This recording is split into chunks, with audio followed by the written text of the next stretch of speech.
नमस्कार मंडळी. बघा आज काल झाली गुरुपौर्णिमा. आपल्याकडे आखाडी म्हणतात.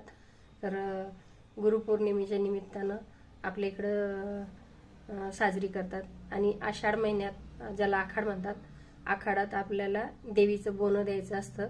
तर काल तर माझं जाणं झालं नाही देवीचं बोनं द्यायला, आज जाणार आहे. तर बघा देवीची ओटी भरतात.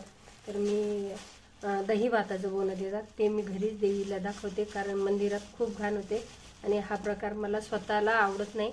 त्यामुळे मी मंदिरात न देता घरीच देवाला बोनं देते दही भाताचं. जेही नैवेद्य दाखवायचं असेल आणि तो गाईला देते किंवा स्वतः घरात खातो.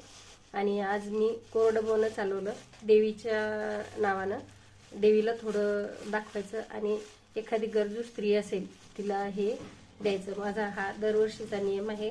नारळ, तांदूळ, ब्लाऊज पीस, आपल्याला जेही द्यायचं ते हळदी कुंकू, तेल वगैरे जे पण द्यायचं ते आपण त्या स्त्रीला द्यायचं आणि त्या स्त्रीला देऊन तिचं देवी समजून दर्शन घ्यायचं.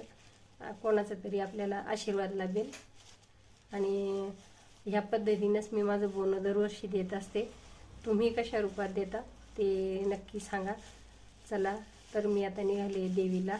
हळद कुंकू, अगरबत्त्या, नारळ सगळं घेऊन, ब्लाऊज पीस आणि